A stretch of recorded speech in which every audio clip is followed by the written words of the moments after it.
Hello, everybody. Welcome to Sonic Talk, episode 737. I was trying to think of an audio kind of nomenclature for that, but it's really more to do with airlines and airplanes, which might actually suit one of our guests, because I seem to remember he's got a bit of an interest. He's a keen interest in aviation, but we'll bring him in a second. I just want to get the housekeeping out of the way. This is the Sonic Talk podcast. We talk about all things to do with music technology, synthesizers, production, drum machines, software, all that kind of stuff. I want to say hello to everybody in the chat. Nice to see you. I want to say thanks to Wagyu for doing his excellent job of moderating. I can't see any lonely ladies in there yet, but he might be beating them off with a big stick. We never know. And also thanks to Dom for creating a fantastic environment where it all goes across to each other, and you can all see each other's conversations no matter what platform you're on, whether it's Facebook, not Facebook, as long as it's not Facebook, YouTube, IRC, and Discord. And I think we got something else. I can't remember what it is. YouTube. Yeah, did I say that already? I probably did. I also want to say, don't forget, this Saturday, we have our first event of the year. I know it's nearly December, but and that is going to be the EMOM Live Electronic Music, and that is happening basically Saturday, UK time, the 26th of November, from about 6 p.m. We'll have a sort of informal live stream, probably just be kind of behind the scenes, and but the music should start around 7:15, 7:30, go on till what time will it go on till? Probably 11:15. In fact, I have a list. I'm just going to say who's playing. We've got John Birch, local guy, friend of ours, Guy Ford from GYU Beats, Udo's George Hearn, Mr. Wiggly, aka Dom Hawkin, NKSE, who is also known as Beat Selector, the Lo-Fi Loft, Geosynths, Jamie himself, and Dark Carpentry, which is a name that Vile Electro's Martin Swan and Simon Forsyth put together for the event. So please do join us. The event is up there waiting. So as ever, there will be actually, the plan is, I'll be hosting. So between the acts, I'll be doing a live stream. We'll have comments. We'll bring questions in, and there'll be a bit of interactivity, and then there'll be an interval. And we might get other people who are there on the day, because I know Gaz is coming along too. Nice to see you there. In fact, why don't we just say hello, Gaz? How are you, hello. Gaz? Yeah, I'm determined to trash the place, tip over the tables, and have a damn good time. That's, I'll make sure we bring all the gaffer tape, and that doesn't happen. But they have extended the bar. They have extended the bar for us, and we've got last orders at 12:30. So that's much better. So that's good. Anyway, lovely to have you, Gaz. We'll come back to you, because I'm sure you might be telling us about your live stream later. Are you doing a live stream today? Yes, I am. Excellent. It's on the Gaz Williams channel, which you can find. Oh, no, I've still got gazwilliams.me. My mistake. Anyway, let's flip over to... Literally, we're going across the other side of the world. If I was to drill roughly where my feet are and keep going for, I know it's about 14,000 miles, I might come across... Ranz, how are you? Ranz Allison, Ranzee.com, who does his very own podcast. You may remember Ranz was here... Let me think. It was the first... my first, when we were in lockdown and it was too hot to be here, I did some streams from home, and you were the first guest, the only available guest to come in. So it's fitting that you're back. How are you, Ranz? You good? I'm really good, yeah. It was good to be the guinea pig on the first stream that you did on the, what do you call it, the cloud, I guess. It was awesome. Yeah. It was definitely the cloud. So I was talking about 737, because is it you? I am right. You're kind of quite keen on aviation and aeroplanes. Is it you? Or have I totally misrepresented you? Many years ago, I used to be in the Air Force. So that's my background. Right. So you have an interest in planes. Yeah, you could say that. Yeah. Cool. So you're coming to us from your studio, where you seem to have a lovely selection. You're actually coming from almost a mirror setup to what we've got. So I know you can do fancy camera flips and all kinds of stuff. And that's where you mastermind your own video presence on YouTube, which is Ranzee, right? Yeah, just Ranzee. Most people know the Synth Geekery show that I do every Saturday. But yeah, just Ranzee.com if you want to check it out, if you guys have never heard of me. So, yeah, be awesome. Oh, great. Thank you very much. Because we're basically spanning the entire globe, the delay is going to be a little bit more obvious. So please do bear with us. We also have back for how you haven't been in for ages, Rich. It's so lovely to see you, Mr. Rich Hilton, keyboardist with the Chic, the disco travelling act, who are from all over the world. I guess you're into what are you doing this time of year? Have you got much going on? And you tend to stay on the stateside in the winter and autumn. Is that right? Am I Not necessarily, and in this case, I'm coming to the UK this weekend. Oh, really? Yeah. I don't suppose you're going to Saturday. be in town on the Saturday. I'm traveling on Saturday, and I'll arrive Sunday. So, unfortunately, as much as I wanted to come and surprise everybody, I won't be able to do that. That would have been awesome. Absolutely, Yeah, it awesome. would have been cool. But I'm glad you're at least in the vicinity. So if you're traveling, you can watch on your phone. Maybe we can. We'll be on bring you in. TV sometime on Monday, and then later in the week, there's a giant event at the Royal Albert that we're participating in. Nice. Legendarily difficult acoustics, I hear, the Royal Albert Hall. Is that right? Have you been there before? You probably played there already. I've played there many times, and it always sounds great where I'm standing. So that's all that matters to me. Wise words and very reasonable. Nick, can I just jump in there? I went to the Royal Albert Hall for the first time a couple of months ago, but to see Carolina Ake, the amazing thereminist, playing with the BBC Philharmonic Orchestra, doing 8 seasons, this piece, like a full classical piece with the theremin as the lead instrument. And wow. Yeah, just amazing. And but actually, the acoustics from where I was at was amazing. Maybe the type of music's going to have a huge effect on it, but just hearing that theremin gliding over the full orchestra was an absolute amazing experience. Nice. Yeah, wow, that sounds like fun. I wish I would have seen that because I looked for it, but it's not one of the things that they filmed or certainly haven't released on the radio. Yeah, but shame really, because it would have looked great. And Carolina it's got to be the greatest thereminist in the world, I'm sure. Well, Carolina, for those perhaps who don't know, we did an interview with her. She's not only is she a great thereminist, but she's also developed a fairly sort of bulletproof technique for teaching the theremin. She's got kind of a specific kind of way that you move your fingers and hands, which makes it easier to teach, because I think obviously without any resistance or gesture, it's like teaching gestures. So it's a bit like, I suppose it's a bit like sign language. Is there? There is a caveat. No theremin though allowed in her teaching method. Oh, okay. You mean with quantization? Probably the quantization. Right. Well, fair enough. Okay, right. Well, we've got news. I mean, there's, how many synths are there in the world? There are a lot of synths. And the first, I'm going to go with this one first because, why the hell wouldn't I? So let me see. Just make sure I've got the right. So yeah, this is actually, I'll play a little bit of this. Model D's back in production. This was actually a project I was involved in. So I was here on the day. I recorded this and went some way towards the mix as well, but not the final mix, but a lot of my work was in it. So we'll let it play for a bit and then see if YouTube busts us. This is Will Gregory and the Moog Ensemble playing Archimedes Screw, which is a sort of systems piece. It was triggered via MIDI with some really complex and overrunning rhythmic stuff, was made possible by the Mini Model D, which they had a couple, I think, there. The rest were all originals. Adrian Utley was there. There were a whole bunch of people. I'm just going to let it come down, but this building was absolutely fantastic. And I put a pair of ribbons up, and that's what you're hearing most. Honestly, that made most of the sound that you're hearing. But yeah, Mini Moog Model D. I guess when was it? 2016 when they did a limited edition run of this, and I think they added the vibrato LFO. This has now got MIDI built in. It's also got a sprung pitch wheel, which for the purists may be a step too far, but I mean it's a classic. It's 50 years old plus.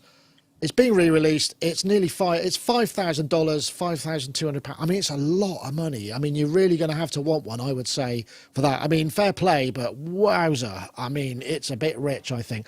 I know, Rich, I'll come to you first because I did say a little comment on Facebook, which you were, I don't know whether you were, I think you feel the same as me. It does feel like quite a lot of money for a mono synth when you've got the OBX8 there for slightly less. It seems kind of like, how do you work that budget out? What do you think, Rich? Well, yeah, it's a lot of money, but apparently the last versions, which I think were called Old School, actually literally named Minimoog Old School, are now apparently reselling for those kinds of dollars. So they're kind of hopping on an existing sort of bandwagon, and I guess I can't blame them for doing that. And try not to pay too much attention to the harbingers that it suggests that might indicate that they might need to do something like that. But besides that, it's, of course, a wonderful instrument. Everybody knows it or knows of it and loves it. And anybody who's used one remembers it fondly, I think. And I certainly do. I had the great privilege to play serial number 89 Minimoog. Whoa. On gigs in the early 70s, yeah. My music history teacher was an original member of the Moog Trio with Chris Swanson, and he had Minimoog number 89, and he used to lend it to me for gigs. It had plexiglass wheels without springs, and didn't stay in tune very well, but sounded magnificent. That's part of the...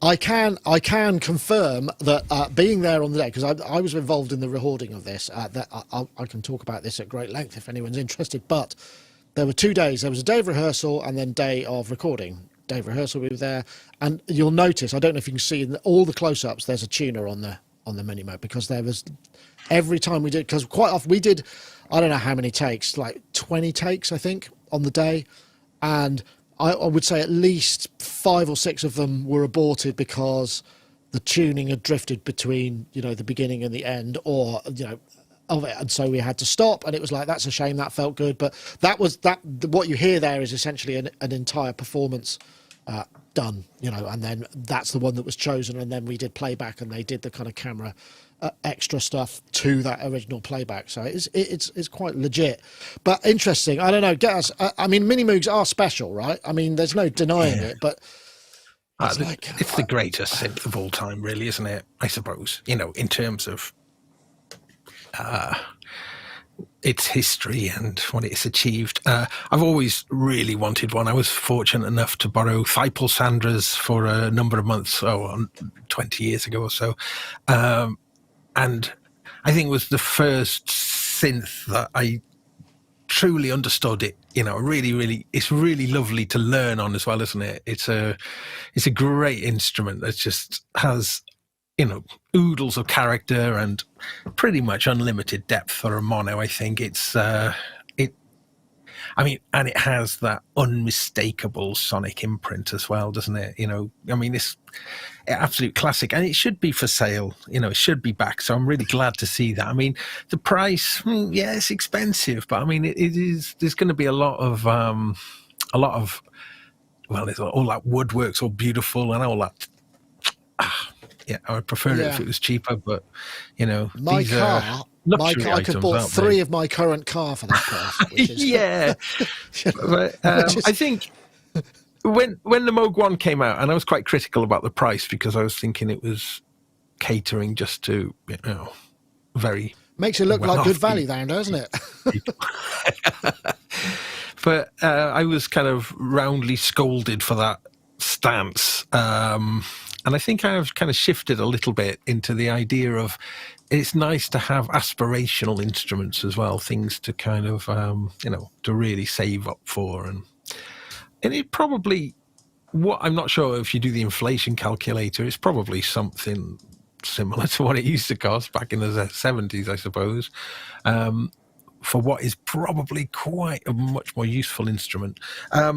I would love one. Yeah, I would dearly love one. I've got no space for one, and I haven't got any money for one either. But yeah, really nice to have these, super desirable, super iconic instruments. And It is. I know what you're saying. News. I know, Ranz, it's interesting, isn't it? I mean, goodness knows what it would be in Australian dollars. I know that sometimes that kind of shipping leg adds a bunch of extra stuff to it, but it feels like one of those kind of vanity Strats or vanity Les Paul that you buy one of those. I've got the vintage or the vintage reissue, which cost a lot of money, and they're beautiful things, and it's just like a great thing to have. I wonder how many people will own them to use them or will own them to collect them at that sort of price, because they will have a cultural value as well, I suppose, almost an artistic value, right? Yeah, I mean, I think it's the synthesizer that most people would like to own, and there is probably, you know, plenty of people out there that still haven't got one yet. So Moog have probably definitely looked at the market and said, you know, we should make some more of these.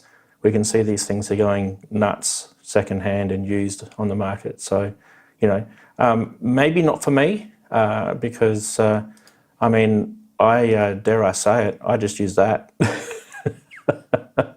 And that's going to get a lot of people triggered. But it does the job. And, I mean, even some soft synths would do it for me as well. So, yeah, that's where I'm at with it. I think that's the thing. I mean, because the thing is it's an interesting thing, isn't it? Because it does come down to almost the aesthetic, because we're now blessed to be in a world where software emulations are pretty damn close. You know, they're close enough that nobody would be able to tell apart from, you know, the real aficionado, or the experience of using it is very different. So it's not necessarily just the sound; it's the whole experience. It's the aesthetic aspect to it as well, and that does count. You know, we got to look at. I mean, you look at how successful Teenage Engineering is on the basis of aesthetics. You know, because it's not just about the quality of their stuff. There's an aesthetic value, and people really respond to that as well. So I guess that's the thing. But yeah, an interesting thing. But the irony of this whole thing, that entire recording was done on an X32 Behringer with through a Midas stage box. so yeah, it's. But yeah, what I did is I did a Blumline pair in the room on a really tall pole, which was Blumline pair is when you do that basically with the ribbon, and I'd never done it before, and everybody just went, wow, that sounds amazing. I used these Voodoo SE1s, and then everything else just came in lines. But the room, as part of that, and that worked in both, because we did a rehearsal in their garage as well, and I used the room in that just because I had to do a sound check and test everything out. And a Blumline pair, honestly, with ribbons, they sound, if you've ever got the opportunity to use one, it blew my mind. It's so hyper realistic, and when you start to squish it, it just makes everything breathe alive. I don't know, Rich. I mean, you will probably, no doubt, have used a Blumline pair in your past or present, but it really freaked me out how good it sounded. Actually, I wasn't expecting it to sound that good. Well, that video sounds fantastic, and kudos to you, Nick. It sounds wonderful, and it looked like a lot of fun. It looked like the participants all had a lot of fun. It seemed like the room was a contributing factor in the vibe and the interaction between the players, and it felt good. And yeah, I mean, no denying that. I mean, it was fortunate that it all. But I mean, it was a proper big crew. I haven't got any pictures, but there are some pictures of.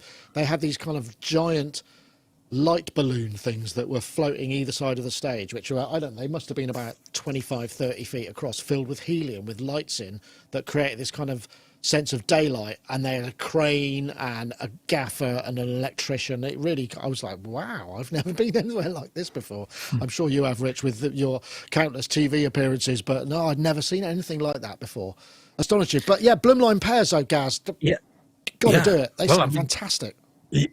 But do you know anything about Alan Blumline, the man Not behind so much. that? What an incredible person. Well worth looking into. I mean, he was a bit of a war hero. In fact, died in the war. And he'd sort of developed, like, you know, was largely responsible for a lot of the radar systems. And I think he died actually in a test aircraft. But he also, I'm just looking here now, his invention of the line-type pulse modulator was a major contribution to high-powered pulse radars, and not just H2S system, but also, hang on, what else is it? Oh, yeah, sorry, he developed the waveform structure used in EMI, Marconi EMI system, sort of the world's first scheduled high definition TV. Wow. So, I mean, there's tons of stuff. I think he received 128 patents. Wow. Wow. Yeah. So, what a guy. I'll have to look into that. Yeah. Biopic most needed, I think. Oh, that's brilliant. Thank you very much for the tip. I will check that out. That's definitely something to check. But I like I say, I could talk about it for ages, and I probably will at another point. Maybe I'll do a little Patreon Q&A or something for it, because I'm sure some people will be interested anyway. So, okay, well, let's. I think maybe now's a really good time to bring up an ad break. So I'm going to do just that. Yep, that's right, folks. OZone 10 is the future of mastering, don't you know? Master Assistant, match your master to a reference file. Stabilizer module in advance adds clarity with intelligent and adaptive mastering EQ. Impact module enhance the rhythm by controlling microdynamics. I think the launch pricing has ended, but I imagine there might be a Black Friday sale. I know that iZotope have got a whole bunch of stuff on sale, so it's well worth checking out. And if you do, don't forget to use the code SONIC10 at checkout to save an additional 10% off any software purchase, because quite often it applies to the I was supposed to press that button on I as well. It applies to the sale items too. So once again, we thank iZotope for their continued support of the show. It's much appreciated. Right, well, we have another synth. I mean, it's synth crazy. I just rewind a bit. I need to find the right thing. Let's have a look. Oh yeah, here we go. Well, what about this then? This is another one. I mean, another massive synth. Sequential Trigon-6, 6 voice, 3 oscillator, 3 VCO, but with a ladder filter. Is really the heart and soul of any analog subtractive synthesizer. It's the one component of the voice that really distinguishes one synth from another. So that was the basis and the start of designing the Trigon-6. Yeah, there's a great video. I mean, there's demos out there. As ever, there's a few people with them in their hands. I didn't get the chance to have one in our hands. Normally, what happens is the UK versions arrive a little later when they start shipping, so hopefully we'll get to have a look at it. Interesting. I mean, it's classic Dave Smith slash design, kind of design. In fact, it was one of the last projects he worked on, so it has an extra poignancy. But what's interesting, I think, of this is there's maybe nothing radically different in terms of the 3 VCO. I suppose the fact that it is 3 VCOs rather than the like the Rev 2 where there's more DCOs, but the fact that it's got a ladder filter, 2 and 4 pole ladder filter in a poly, actually I find a little more applicable, because as soon as you bring resonance in, then you start to you're taking some of that low end off, so you don't get so much mud when you're playing 6 voices. So yeah, it's an interesting one. It's got the same 2 effects slots, single LFO I noticed, which I was a bit surprised. I thought they might, but you could use polymod with VCO3 in low frequency mode to do that. I don't know. Ranz, are you a big fan of the sequential sort of sound? I mean, this feels like they've kind of finished the set to a degree, and they kind of say that really in the marketing blurb for this. Yeah, and I think they mentioned something about it being like the next generation from the Prophet 6, right? So, it's taking some of that sort of idea and then bringing the ladder filter into it. I really like this. I think the fact that, as you mentioned, that it's got Dave's legacy in it. He really just kept pushing ideas out. Had a great bunch of teams of engineers with him as well. But I think at the end of the day, the sound is incredible. It's a poly synth. It's got a bit of a Moog poly sound to it with that ladder filter as well. Yeah, the VCOs have got me really interested as well. So if it is the Prophet 6 VCOs and they've tweaked those a little bit more, that's going to be killer. That is so good. Yeah, it'd be interesting. I mean, I think because the VCOs do, I think they do triangle, saw, pulse through, and I think I don't know if they morph. I'd have to check with that, because I know that on some of the synths they do, some of the synths they don't. I know, Rich, it's an interesting one. Ladder filter on a polysynth is quite an unusual area of exploration, because often it can be too much, can't it? I mean, that drive and that burn, and also getting the gain structure right is difficult, because you've got one VCO, or possibly you could have either 3 VCOs going into it or like 18. I mean, that's a tricky bit of both, I'd imagine. And to jump on your point, they've also put in a feedback circuit, like the original Mini Moog jumper patch thing. So not only do you have a ladder filter, but you can overdrive it on a per voice basis. And you know how rarely a synthesizer comes out and you hear me say, "I really want one of those." Here it is. I want one of those. This is the last time I wanted a synth this bad, it was the OB6, which I still don't have either. But this thing, the demos sound phenomenal, and everything points to it being a magnificent instrument. And I don't mind the short keyboard. I've heard some people complain about that. I don't mind. What is it, 4 octaves instead of 5 or something? But I don't care. I don't play synthesizers like a piano anyway, so it doesn't much matter to me. I just love the sound of the thing in that video demo, and I really lust for this thing. Right. Okay. So you've got a bit of a gas going on with that, Rich. That's interesting to know. Fascinating. I mean, I think, I hopefully we'll start seeing them. And also, I mean, if you were to it's about $3,500, $3,500. So it'll probably be about parity when it gets to the UK because of the exchange rate. But I mean, it's funny, isn't it? We sort of say, does the world need yet another 6-voice kind of, because there was a point where it was hard to figure out the differentiation between some of the sequential models when there was the Revs and then the OB6 and then the Prophet 6. You kind of like, well, I don't know, is there enough difference between all of these that I would want? But this, you could kind of go, I'd say the OB6 and this are, while they share a certain amount of commonality, you can hear there's a big sonic difference between the two.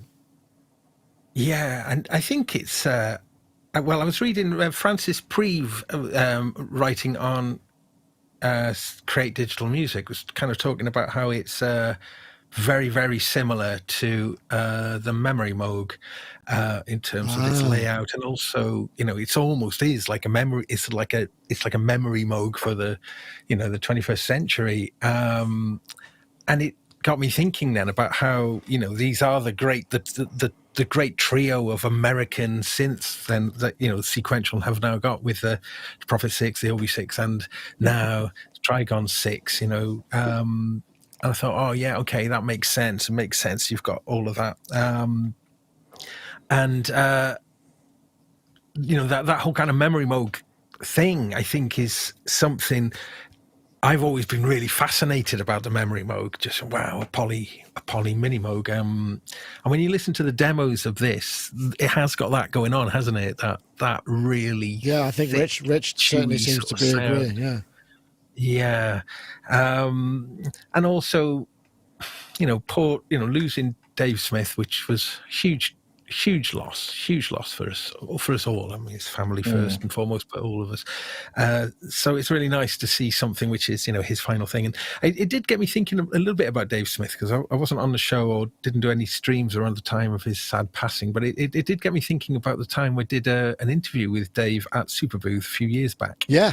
And on Sonic and the Meet the Makers, and instead of asking him about synths, I asked him about his music taste, and we went through talking about various things. And I'm so fixated on the 70s, I think. But and then once I thought we'd reached a certain point in the conversation, I thought, okay, yeah, great, thanks for talking to. And Dave went, "Hey, wait, you haven't asked me about modern music," and he was like really into current modern music, and he wasn't so much interested in, he kind of loves the stuff from the past, but so we had to then splice on this little bit on the end. I was mortified of my oversight there, but then he talked about how, like, whenever bands were coming through San Francisco, they'd often drop a line into sort of and he'd go and check out bands. He'd often be put on guest lists, which always thrilled him. So, and his favorite band of all time, Radiohead, which I thought was quite interesting and also quite telling for that questing sort of mind, that he was. So,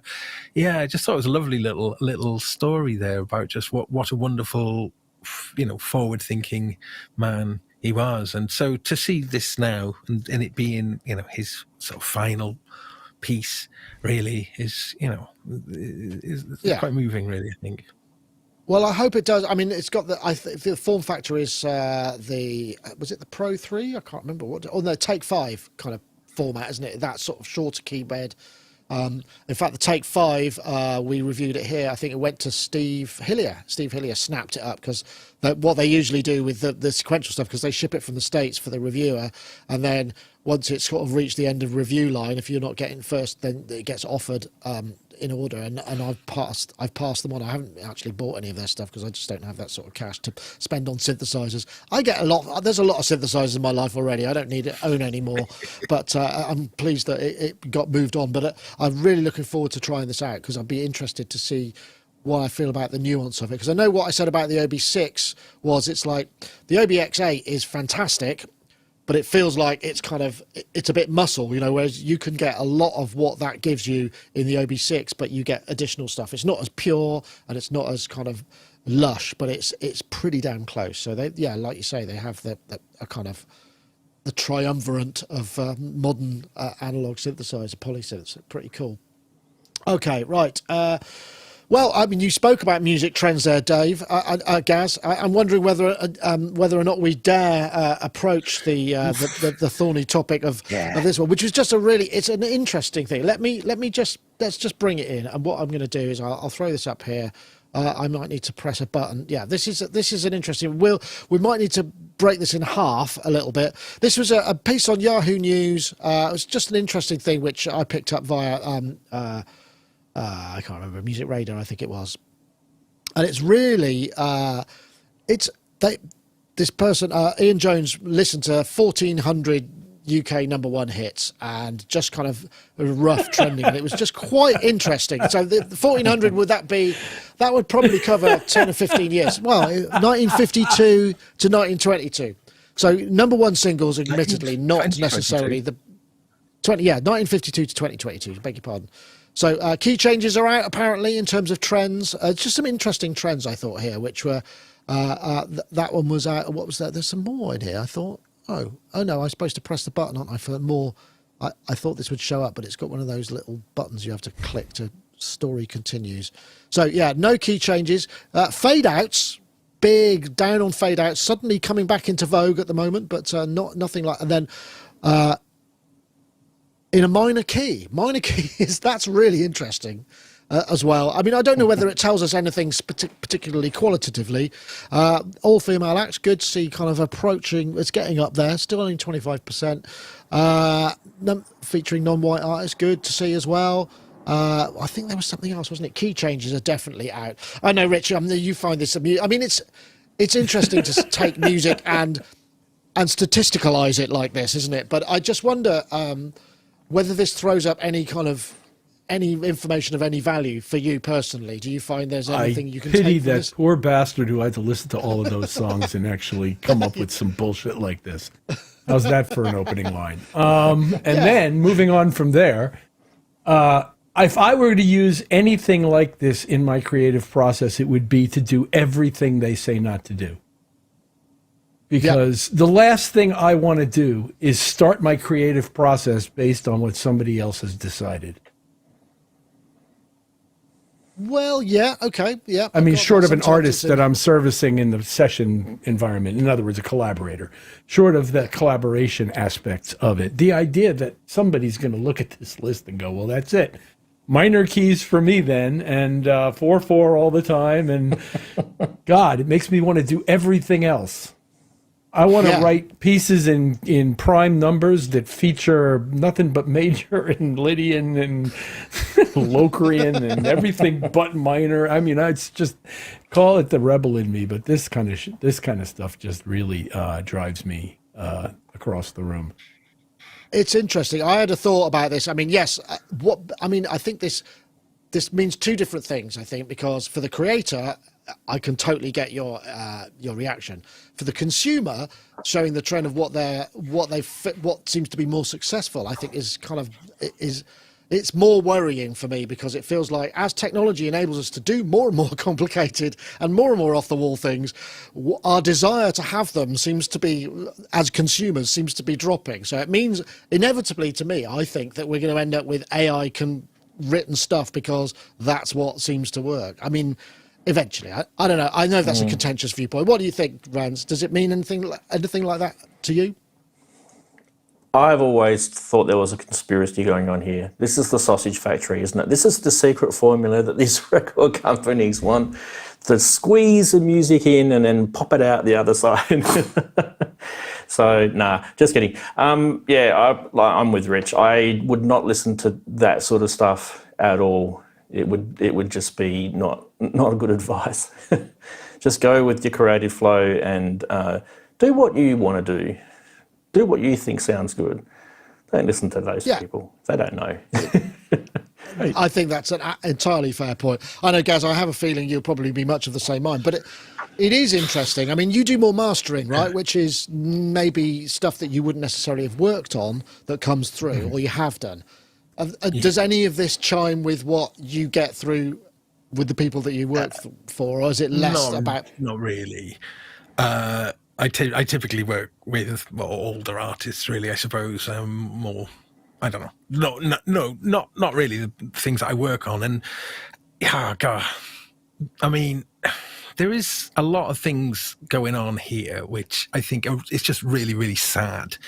I saw this other video where somebody analysed, I think it was like the top 20 Billboard singles of that week or something, and not only was there no key changes, there was no tempo changes, there was no solos, there was no intro, there was no middle eight, and it's sort of like, like there's quite a lot of sort of stinging kind of comeback when older people are kind of dissing the younger generation's music. But in this case, we have got it right, because music has got, like, popular music, it really has gone downhill in many ways. I mean, there's always been a trashy sort of mainstream pop stuff that's always been pretty rubbish. But, for all of those elements to be missing from music, I mean, expressive elements, you could kind of tangibly kind of go, well, yeah, it is worse, because good music should have lots of expressivity in it. And when those elements are missing, then, it is, demonstrably worse music. I'm sure a lot of people get upset about that kind of stuff, but ultimately, who also cares? Things have changed now. The charts were so important when we were young, growing up, and we only had a few, certainly in the UK, a few TV channels, and, Top of the Pops was like everything. It meant so much to us. So, like, number one was really important, but like now, it's just not important. I think they kind of puff up their chest a little bit and say 70 years of the charts. But I mean, it just doesn't matter. A lot of young people just don't care about that stuff anymore anyway. They're not really being, that's entirely true. In that same sort of thing. True. So ultimately, a lot of this is just kind of not really that important. And I guess, our choices to listen to music, we can filter out a lot of that kind of stuff. I choose to. However, there are huge things like, that challenge this, stuff that's coming up really popular. I went and watched Black Midi a few days ago, playing a London band playing in Bristol. They've just got their new album Hellfire, which I challenge the audience to listen to that album. My goodness, it is a hell of a listen. Hellfire, Black Midi. These guys are in their early 20s, and their music is the most opposite to this kind of thing. Only key changes. It's only, honestly, it really is. Listen to it, Hellfire, Black Midi. All right, we'll check that out. Yeah, I mean, you will be, clinging on to things. You might even bust a few blood vessels listening to it, but it is worth it. But I mention that because, there is so many amazing things happening in music with young people, well, with all people really, but certainly young people. And I mean, this gig was a sellout. and there was something that I've never seen before: avant-garde moshing. I swear to God, I saw it with my own eyes. Really crazy time signature kind of things, and a full-on mosh going on. So it can be done. It can be done. I saw it happening. Yeah. Well, I'm saying it now. Avant-garde moshing is most definitely the show title. There's just no other way it can be anything else. Before we change, because I've just got to run another ad, but I would say, think of it this way, because if everything's becoming samey, then maybe we're due a big musical upheaval, because people tend to rail against it. They hear something that is different and they go, wow, that's so refreshing. So maybe we're just heading towards, the inevitability of some great new musical innovations and styles in terms of popular music as a result, because people are going to be sick to death of the same old thing forever and ever and ever. Maybe, I don't know. Anyway, let's have a word from our friends over at Baby Audio. Of course, Baby Audio makes creative effect plugins designed to add colour and depth to your mixes. They won Plugin of the Year 2021 in Future Music and Computer Music Magazine nominated, as well as SOS Awards for 2 years in a row. During Black Friday campaign, they offer best deals of the year with savings across all plugins and bundles. Use the code ST15. It will apply for all Sonic Talk listeners and unlock an additional 15% of savings, even on already discounted products. So do check that out. The code ST15 when checking out, even on Black Friday deals. So you could say, I don't know, maybe they'll end up owing you money. They might pay you to take their plugins away. No, they won't. They've got some great stuff. Anyway, but you will get good discounts, and we thank them very much for their continued support. It's much appreciated. Right, goodness, there are quite a lot of. We'll do this one. I mean, I know this might not. It's not a big deal for me, but I do know. We'll just play it and we'll see what goes. So. News: a new Pams Pro Workout is a compact, programmable clock modulation source with 8 highly editable outputs that can produce anything from clocks and patterns to LFOs, random voltages, and quantized melodic sequences. Right, I'll stop there because some of you may think, whatever, but Pams Workout is in pretty much every single performative modular system I've ever seen. Essentially what it does is you take clocks, you divide clocks, you make triggers, you process the clocks, you have all sorts of kind of mathematical kind of approaches, and it's always been an absolute fiddly little pain thing to. I don't use it, but I've seen people try and demonstrate it, and it's like, oh my god, it's like now we've got a bigger display. It's got I mean, this is big news, and the fact that they've released a new one must mean that the chips are available, and this is kind of a big deal. I know that I'll come to you first, Ranz, because I know have you got one, or have you got an original Pams? Oh, you're muted.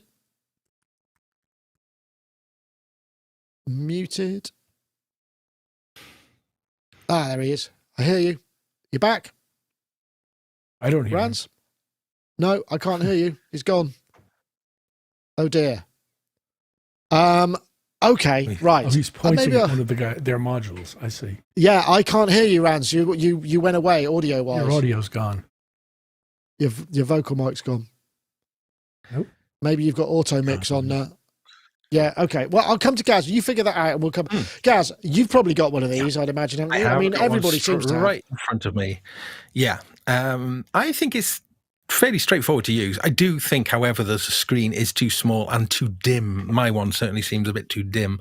And actually, if you look at this one now, the screen they've put on a new one is incredibly high resolution, beautiful font they're using, and I just think that's a really, really good upgrade.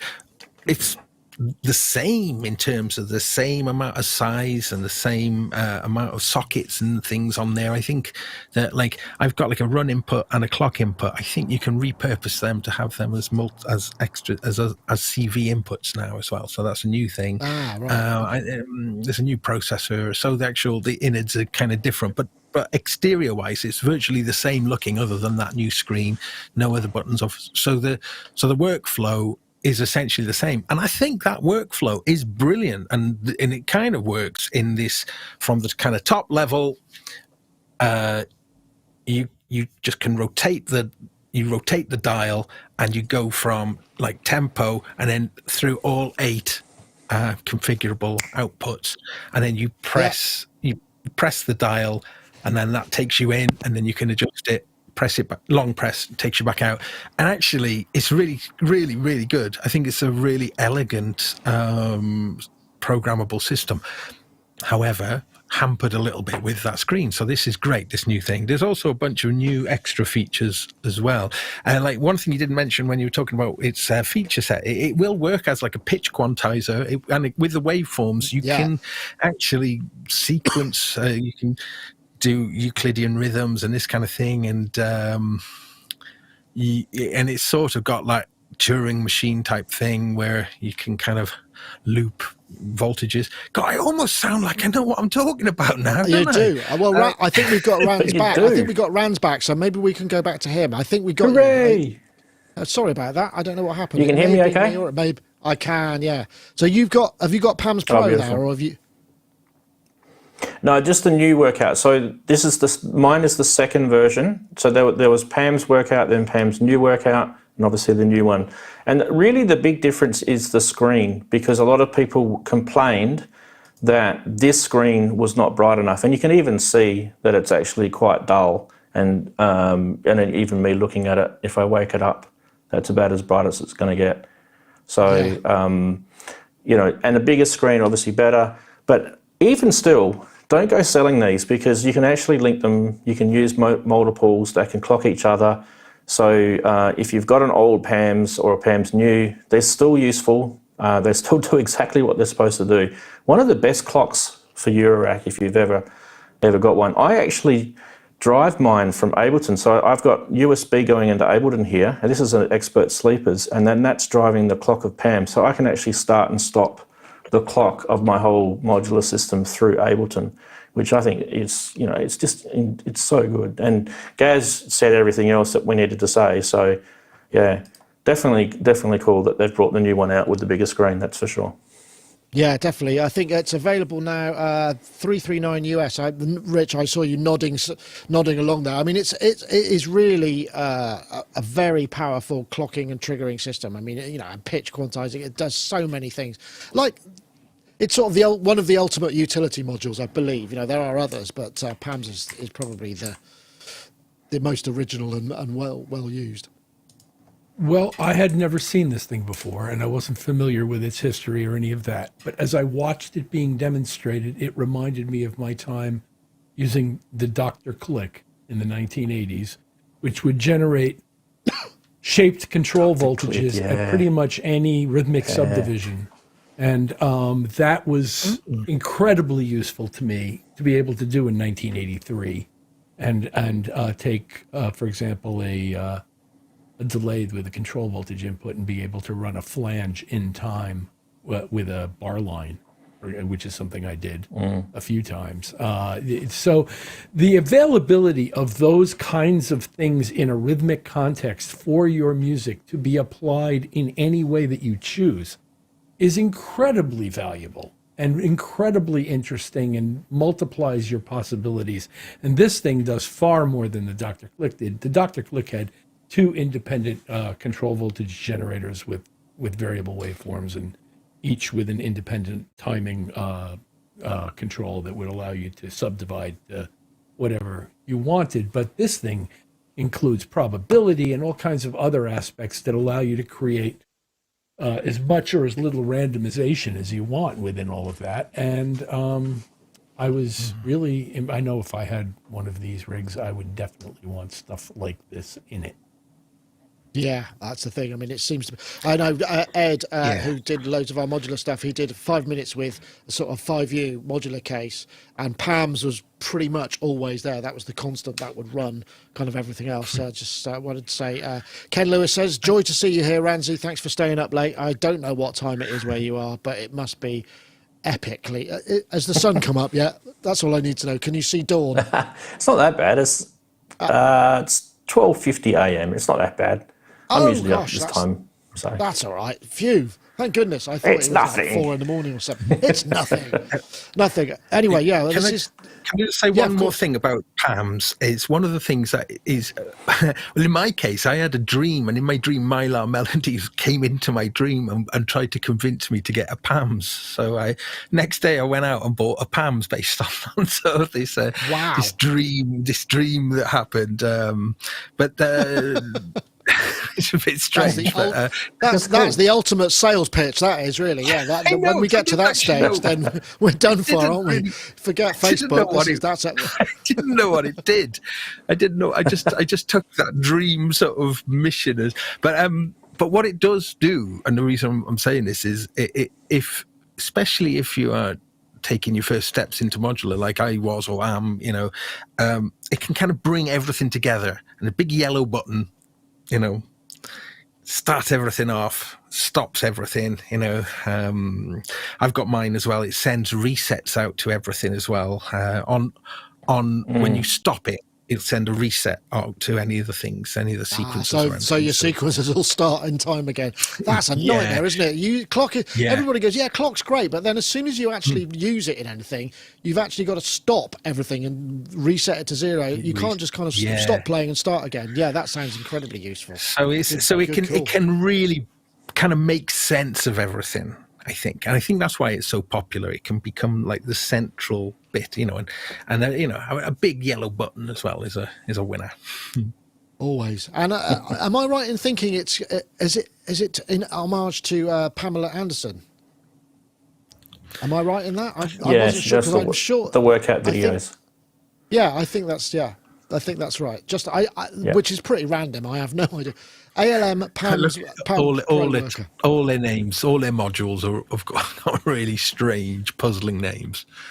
Yeah, well, it must be quite fun naming modules. I think there's nothing wrong with I went to ALM's headquarters a few months ago on a visit, and that was fascinating seeing their setup there. They got a small, really great, talented team. Really, really impressed with their operation. But I do think though Pams is far and away their biggest selling product. But they got a lot of cool stuff though. I'm using their MFX as well in my smaller rig, which is a really clever little effects unit that it's got a bunch of sort of emulations of things like the Ursa Major space station thing, ensembles like Selena and Juno ensembles, all sorts of stuff. But also it also doubles up as a tuner and a oscilloscope as well. So kind of cool little 6 HP module that was not in stock for a long time due to the dreaded equipment shortages,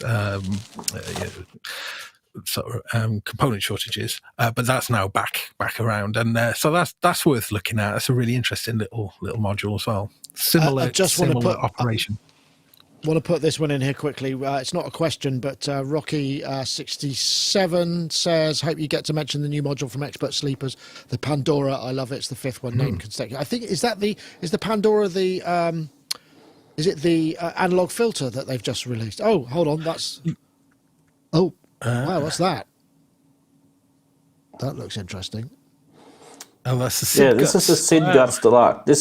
This has got in the back a Commodore 64 original Commodore. Get off my face. There we go.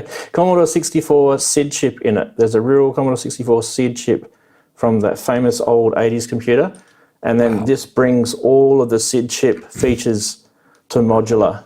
So it is a really, really, really cool module, and that's another one of ALM's. Yeah, no, they're good guys. I think we've definitely shot some stuff with them in the past. So. Okay, let's have a look. Let's see. Have we? Maybe we could do a couple of questions. Have we got what have we missed? Does anybody want? Actually, hold on. We've got a couple of quick mentions. Actually, we've got this is the new candy cord from My Volts. This is the Handry Huang thing. It looks lovely. This is just really good. It's on Kickstarter now. Let me see. I think I can post that somewhere. If I post that, My Volts candy cord, let me put the link in there because I think it's worth having. Let me see. I know we don't normally do a lot of modular, but I suppose if we go here, this is their new. They're already well up into there, so that'll be made. My Volts, great company. Nice to meet them at the Synth Fest in the UK.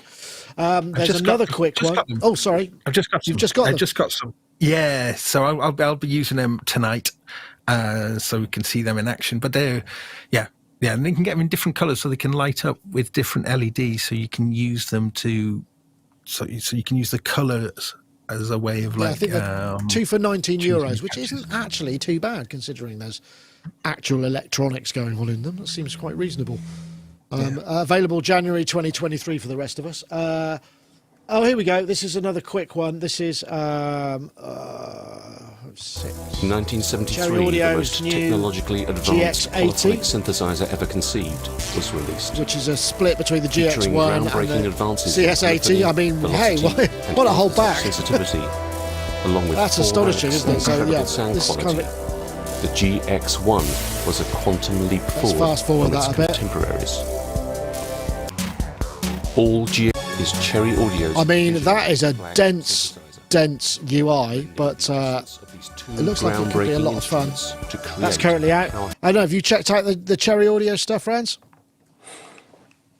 Yeah, I'm going to get that. I had a little look at the videos. I mean, it's like a cross between like a string synth and a CS80, and it's got a lot of stuff under the hood. It looks really cool. Like you said, quite a sort of complex looking user interface, but I think once you sort of get in there and start fiddling with it, I think you'll find it's going to be pretty cool. Cherry Audio do some really, really cool VSTs. So I've already got, I think it was the ARP Quadra that they did a few months back, and maybe even a year ago now, and I really enjoyed that because it's one of my favourite synths. So this is going to be awesome. Yeah, it's only $59 at the moment, which is, a bargain. I mean, it's like, you could go out for a couple of beers. I must admit, while I like the largesse of the UI, I mean, it's a little bit overwhelming. I didn't hear anything that made me go, oh yeah, that's so whatever it is. I mean, I'm not a CS80 aficionado, but I mean, and that's fine because they're not expensive and they do a lot of good stuff, and it's really good fun to play with, even if it just gets the ideas going for a few synths. It's kind of fun. I know, Rich, have you had a chance to play with any of the Cherry Audio? I mean, they're whacking them out. There's a lot of it about. So I know, but I know. GX1 and a CS80 seems to be a bit of an overkill, but it'd be kind of fun. It's an ambitious product. I think they'll probably be very successful with it. And right. I watched Tim Shoebridge's demo, and it sounds like a synthesizer. And as to whether it sounds like a CS80 or not, I don't know. But it sounds like a synthesizer, and it works well, and it seems like it's nicely designed, and they've offered some nice feature crossover between the two products that they're seeking to model. And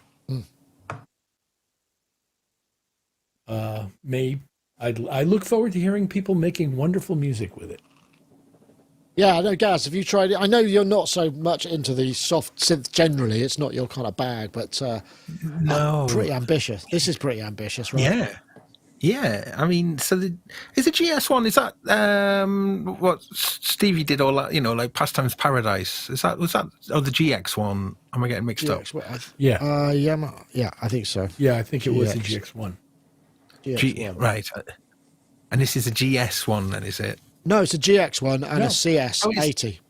Oh, yeah, okay, yeah. So that's that massive, yeah, okay, yeah. Okay, that is kind of interesting. I haven't seen a GX1. Well, because what was the CS80 though? The CS80 was derived from the GX1, wasn't it? I think. Yeah, I believe so. It was the technology started the ball rolling. I think Rich is nodding there, sort of. So. To some extent, yes. It's the what's that massive? It's the Oasis to the to whatever the other one. I know what it is. Like, it's that ELP fanfare for the common man in the Montreal state. Is it Montreal in Canada? Freezing cold, and they're all in their big fur coats and leather jackets or whatever. Keith Emerson's playing that, and that's a GX1 then, isn't it? That thing, yeah. So monster. Oh, to be his roadie at that time, eh? No, not. I mean, one of the many. I think they had loads, didn't they? They used to have those 3 articulated lorries, didn't they? And they had ELP on the roof, Emerson, Lake, and Palmer written on the roofs of each of the articulated lorries. Although I'm sure Greg Lake didn't need a whole one to himself. Although I think Carl Palmer probably would have used up all his. He had a ridiculous drum kit, didn't he? So what they made out of? Did have a stainless steel drum kit? Yeah, it weighed a ton. That thing. Yeah, so the roadies were getting it from all of them. Actually, Greg Lake would play sort of I don't know, like 8-string bass guitars, which just so we can add a little bit of extra weight as well. Yeah, sorry, I haven't got anything useful to say about this plugin. No, sorry. that's all right. I'm sure it's imagine going through that. Yeah. Let me see. I'm just trying to find out. Cherry and and also Valhalla DSP released 2 new algorithms for Supermassive, which is free, which is also well worth checking out. Ooh, yeah. That's good news. I didn't know that. Let me see it. Let me just put this up here. I think I've got I love some audio. Supermassive. Yeah. Okay. Let's just see if this will work. Yeah. Supermassive. Let me bring this up. I think it might even might be able to play. There's an some audio demos here. Yeah, there's 2 new Orion and Cassiopeia, I believe. This is what it can sound like on a synthesizer near you for nothing. How about that? They really are amongst the finest of these kind of big spatial delay network kind of. Oh yeah. Yeah. Really nice. Thanks for the sticker, Wagyu. I'm always fond of the YouTube descriptions. This is a Shiba dog rolling on the floor laughing out loud. I don't know if that's good or bad, but thank you very much, Wagyu. That's very kind. Oh, this is quite pleasing, isn't it? Oh yeah.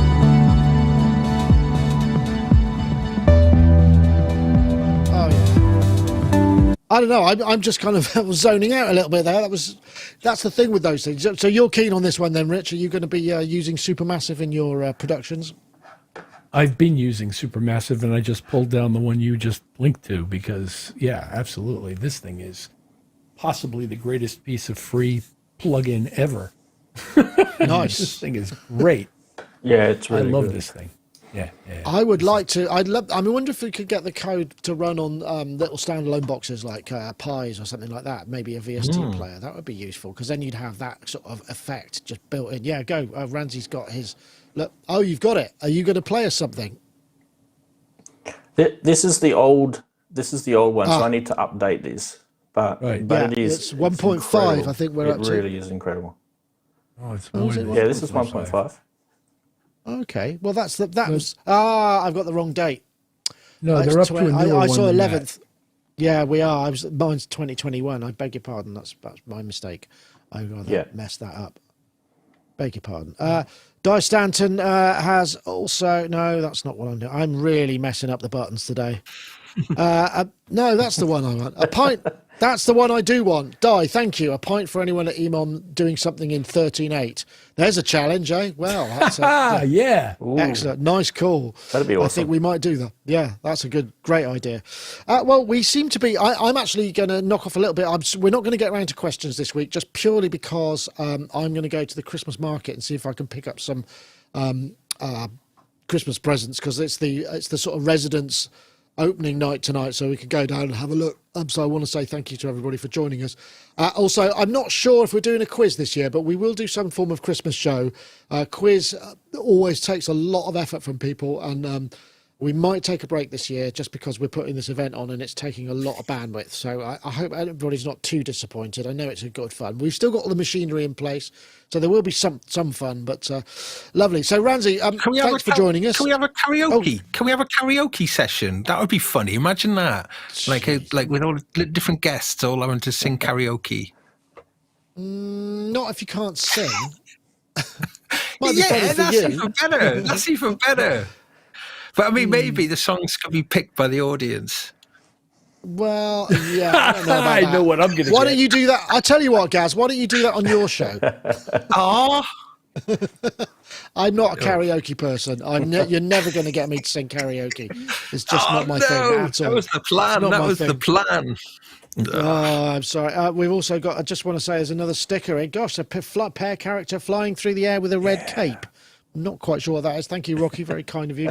But yes, we will have questions next. So, Ranz, what's next for you then? Show on Saturday? Show on Saturday.